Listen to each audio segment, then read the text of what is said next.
Welcome along to a very special Euros edition of the Football Fun Factory podcast. Now, before we get stuck into this one, I've got a little favour to ask you. Whichever podcast platform you're listening on, you can either follow or subscribe. Tap that button to make sure you get notification every single time a Football Fun Factory podcast goes live, so you won't miss out on the very latest chat. Now, this one's being filmed on the day of the final group game for England, so it could be an interesting one to look back on in the coming weeks. And today's topic is, do England fans deserve better? A controversial topic, Luke. Yeah, without a doubt. I think England have not been great so far, but looking at the results, they've won a game, drawn a game, sat at the top of the group, going into the final game tonight. I think there's still plenty of room for optimism. What's been your favourite game so far, John? I think my favourite game was actually and this is no offence to any Scottish listeners, but the Germany-Scotland 5-1. The reason for that, opening game, because I always like that opening game. Yeah. And I was out in Corfu at the time watching it, a lovely balcony, and it was a lovely experience. Sounds absolutely on a balcony? beautiful. Yeah, the TV outside. Oh, fantastic. Fantastic. You must have stayed in quite a place there, John. Yeah, it was. How the other half live. So, hot topic, do England fans deserve better? Let's put this topic on trial. Every series of the Football Fun Factory podcast has a new judge. Luke, how would you reflect on your time as the judge of the podcast? Probably the word I'd use would be frustrating. Yeah. I didn't like the wig, it was itchy. Yeah. It's the top, nice enough, but Yeah. I've enjoyed it more, you being a judge, Yeah. and I cannot wait until Johnny Martin's a judge. So the top I wear out on a regular basis, the wig Yeah. not so much, just now and again. Johnny, looking forward to being the judge for Series 3? Yeah, the wig is sort of getting more and more out of control every single day and every single episode, so I'm a little bit concerned what it's going to look like by the time it comes around to my turn, but we'll have to wait and see. I can't wait for it. So we've got the next section of the podcast now, which is where you guys are in court. James's court, nonetheless. And I'm going to decide on a winner of James's court today. And that person is going to be the person that argues their case the best. So not necessarily the viewpoint that we agree with. So do England fans deserve better? I've got a card for each of you. As you have a little read of those, I'll explain to the viewers and listeners exactly what happens in this section. So they've each got a card with an opinion. Now, it may be their opinion or it may be completely the opposite of their opinion. They're going to read out their statements and then an opening statement to back it up before each of Luke and Johnny put each other on trial. Luke, could you read your statement first, please? Yeah, of course. The England supporters need to stop moaning and get behind the team. The only way we're going to win anything is with the nation behind us. Oh, we need the support of the nation, Johnny. Do you agree? No. My statement says the England fans deserve better. After 58 years of hurt, we still haven't brought football home. It's a disgrace, and the fans should be able to moan all they want. P.S. Southgate out. Oh, he's just Flipping added a heck, P.S. Johnny. Was that on the card? It is on the card. P.S. Southgate out. Wow. Strong words from Mr. Johnny Martin. Look, you need to back that statement up. Like it's a big statement, you know. Let's back it up with some hard-hitting evidence. Yeah, I think there's too much moaning, too much negativity. Every tournament we go in, Southgate has took our nation to a final. There's no other manager since Sir Alf Ramsey in 1966 that's done that. We've not been beaten the first two games, won one, drawn one, still in the tournament. I just don't see the need for so much moaning and so much negativity. John, your chance to dig a bit deeper into this and ask Luke a few taxing questions. What, so you think the performances to date have been okay? It's not about the performances at the end of the day, is it? It's about winning the tournament. Italy won the last Euros. I don't remember them playing a huge amount of free-flowing football, but they got the results, and that's what we've done so far. Obviously, this episode's going out. This might come back and bite me on the bottom, as it were, a little bit later. 5-0 Slovenia. Yeah, I still think people just moan for the sake of it. I think there's nothing we can do as supporters. We wait 2 years for a World Cup or Euros to come along. Everyone's buzzing for it. One poor performance or a couple of dodgy performances and everyone loses their heads and just moans. Too much moaning, says Luke Chadwick. Johnny doesn't agree. Give us your opening statement, John. I think we've got the best player in the Premier League last season in Phil Foden. England have got the best player in La Liga in Jude Bellingham. We've got the best player in the Bundesliga in Harry Kane last season. We've got some of the best players ever, and Southgate hasn't got them ticking, hasn't got them playing well. How can you have that many good players and still have those poor performances against real mediocre teams? It's not about individual players, it's about the team coming together, and we're too early to say that they haven't. Not all teams go into the tournament absolutely flying. It's about being there at the end, come the knockout stages, and if you're still there then, surely you've got to get behind the team and stop moaning. But we're not, and at the moment it doesn't we look are, like, we've qualified. But it doesn't look like we're going to go deep into the competition. We're struggling to play against these pretty average teams. We've only scored 2 goals against 2 teams that we should beat 3-4-0. You've got Southgate coming out in the press saying that he's still experimenting with Trent Alexander-Arnold. Surely that's what the games ahead of the competition are for. I think it's just ridiculous. I think he's out his depth, and I think he doesn't know what he's doing. Oh my God, I wasn't expecting us to go there, but look at all the other teams, all the other nations, apart from Spain, who's really excelled in all the games and sort of looked like... I think Germany have. I think Germany, although they drew their last game, they were all over the Swiss, and they could have easily won 3-4-0. Like a Swiss Army knife. They had yeah, good point, James. It's a results-driven game, isn't it? It doesn't matter if you're all over. They still drew the game, didn't they? No, but they've qualified. They're through. England have qualified. They played some good football. They played Scotland. They played some good football. Yeah, but whoa! Apologies to all the Scottish. This is getting raucous today. Okay, now I'll be honest, I'm absolutely scrambling because at this point I normally have a prize that I've tucked away to one side. I'll remind you once more, so right, I've got my own one, it's all good. I just hamming it up a bit, John. So normally what I do is I'm not too sure what the prize is going to be because Luke has a Premier League winners medal. He used to bring that along in Series 1. Who knows what Johnny's going to bring along in Series 3. I've got some ideas. I've just spotted at the corner of my eye a certificate of expanding membership to the British Franchise Association. Good one to win. Yeah, good one to win. So Football Fun Factory are a member of the British Franchise Association, and that is the not the governing body as such, because franchising isn't regulated in the UK in the same way as is in other countries, but it is the standards and ethics of franchising, a brilliant organisation to be part of. So what better certificate to take home and pop on your Seems office almost wall. the perfect prize for today's episode. Absolutely. It links seamlessly into whether England fans should deserve a little bit more. So I know that you're both absolutely gagging to take this home. 100%. In terms of winning the argument, I think that this person represented the view incredibly strongly. They were really passionate and enthusiastic in the way in which they put it across, which comes as no surprise in terms of how they deliver their coaching sessions. The winner is Coach Johnny. No way. Coach Johnny. Make sure you're following Thank you very Coach Johnny across all social media platforms because he delivers some amazing coaching tips on particularly Instagram and TikTok. And I'm sure that when he's delivering his next coaching tips, he'll be clutching his certificate of expanding membership to the BFA under his arm. Right then, guys, I'm going to get rid of this itchy wig. It might be the last. Have we got one more episode in this series? Yeah, a couple more, I think, yeah. A couple more. So I'll be getting out of it soon. Johnny will be wearing it. But for now, getting rid of the wig. Let's have a proper chat and see what we really think. So it's now time to see what we really think. Guys, do you agree with the viewpoint that was on your card?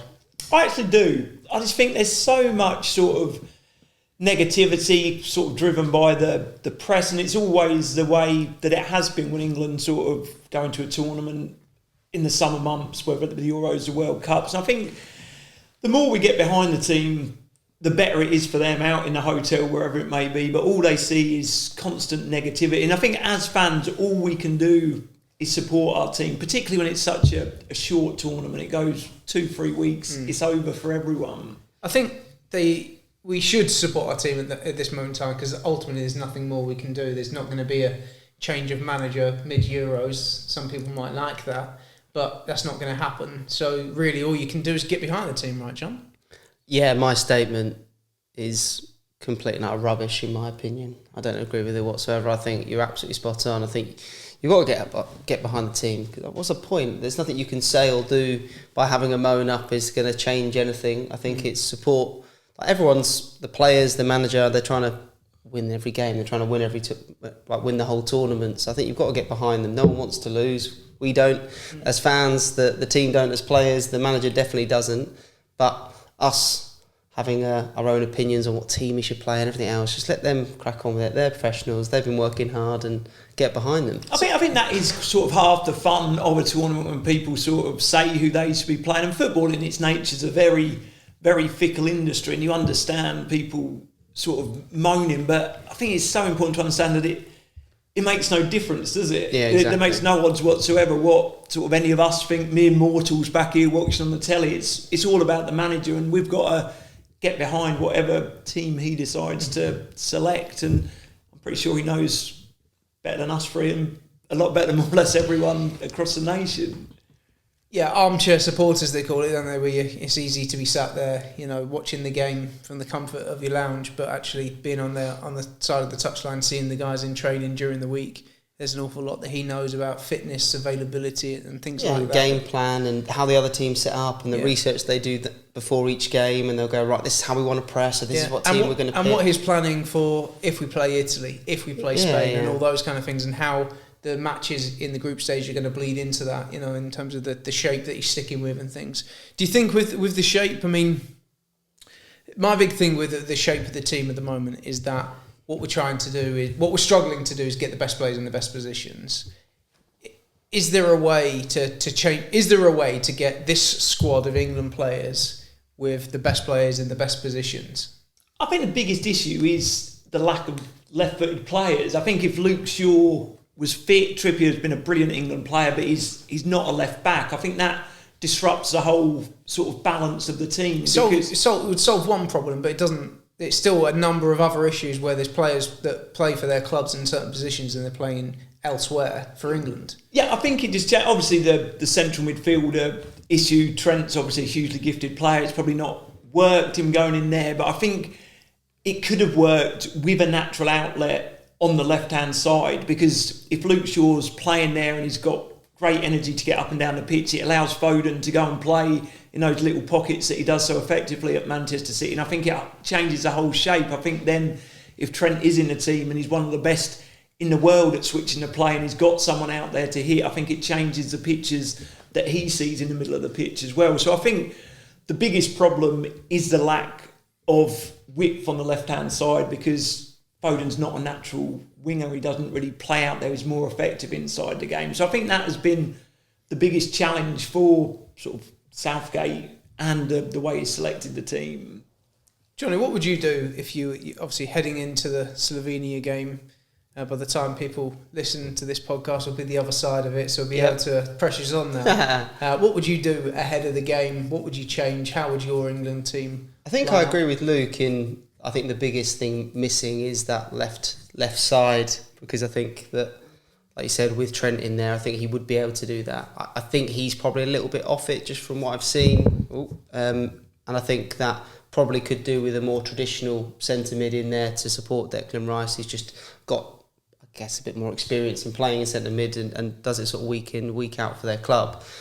I'd be interested, and no one's really mentioned this just from what goes on online and social media, but actually putting Saka out wide on the left. I know for Arsenal he does such a great job when he plays right mid, cutting inside and going on the outside, but because he does like to go on the outside, I think if he played left, you would then have a little bit more balance. Foden on the right, where he often sort of can play there for City and does at times, and then you've got the width from Walker. I think my brainwave, I come up with this coming home there, but I didn't know whether to try and email the FA, get through to Southgate about it, was playing Saka, who came through at Arsenal as a left back in the youth team, a left wing back, of maybe him playing that position of left back and then potentially pushing Foden over to the left, or even... But I think that there's all sorts of creative... There's definite case for three at the back. I think there's a... where people sort of design their own formations on the BBC Sport website and work it up online. I've seen some, there's... I think it really highlights when people do that how much of a challenge it is to get this England team in the the right shape, the right players playing, and get all of that attacking talent in particular into the team. I think there's a case for that.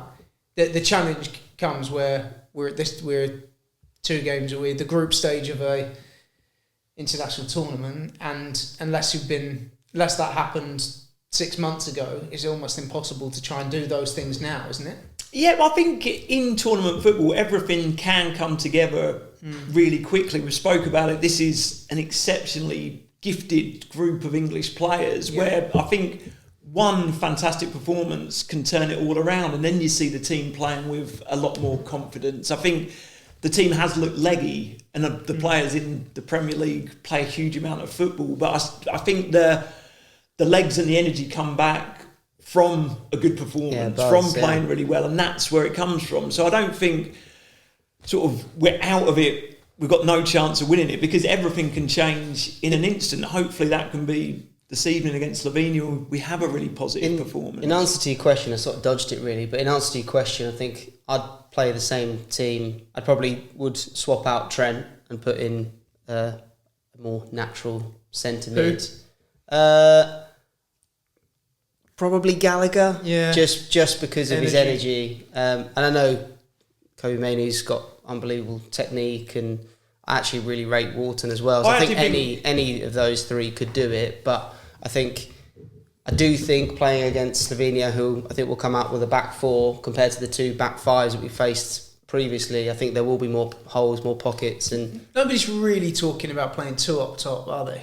Like I know that we played in a similar style for quite a long time now. I just don't think you can get enough of the Foden, Bellingham, Cole Palmer, who's not even got a sniff at the moment, Xhaka into the team with 2 up top. I think you have to sacrifice one of those to be able to do it, and then without like your 2 centre mids that you guarantee are going to play in there, I think it's quite unnatural as well in terms of how Harry Kane, how Ollie Watkins have played predominantly throughout their career, and playing up top on their own. It's so different playing as a front 2 in terms of your roles and responsibilities. Obviously completely changes the press out of possession as well, and what that looks like. So I can't imagine that Southgate will play 2 up top in this tournament. And that's where I think there's so many challenges. In our support of the England team, there's so many challenges, because you'd love to see Watkins play, but he's just not going to, is he? And I might be completely wrong. He might drop Harry Kane tonight and he might play Watkins. And actually, the fact that we've qualified, there's a chance that could happen, but England captain, I can't see that happening, to be honest. I think Harry Kane's first name on the team sheet, and rightly so. But then that's just that problem time and time again, isn't it? It's like, we want to get Foden in the best possible position, but what are you going to do? Move Bellingham deep, and then these are lovely problems to have. But that's why for me, like when we're talking about the court earlier on, that's why I think like the England manager job is a thankless task. And I mean, everyone's going to disagree with something that you put out there, and I think ultimately he's trying his best. The players are trying their best, and I think that we can all have opinions, and like you said, it is part of the fun of the tournament football and things like that, and you're absolutely spot on. But I think we just get behind the team and fingers crossed and hope for the best. Good summary, John. We would love to talk about this all day. Hopefully we're the other side of a 5-0 thumping of Slovenia, and we're absolutely flying into the latter stages of the competition. But there's a little bit of time left on the podcast this week, and we're going to squeeze in some quick-fire questions for Luke Chadwick.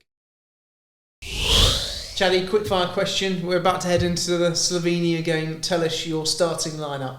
Starting lineup tonight will be, in my opinion, Pickford in goal, Kyle Walker, John Stones, Guai, hopefully Luke Shaw, because he trained. I've heard rumours that he's trained the last couple of days, so potentially Shaw, Declan Rice and Conor Gallagher, Kane up top, Saka on the right, Bellingham in the 10 and Foden on the left. I think that's what it will be. It probably wouldn't be my choice of the team, but I think that's... Well, I hope Shaw's fit to play some part in the game. Cool. And my question is, who's going to win the Euros? I'm still confident of England. I think a positive performance, this could, again, come back and bite me because we're filming it in advance, but I'm still rooting for England, and we are going to be the European champions. We are going to be the European champions. Let's hope so. Thanks for joining us for an episode of the Football Fun Factory podcast. We look forward to the next one.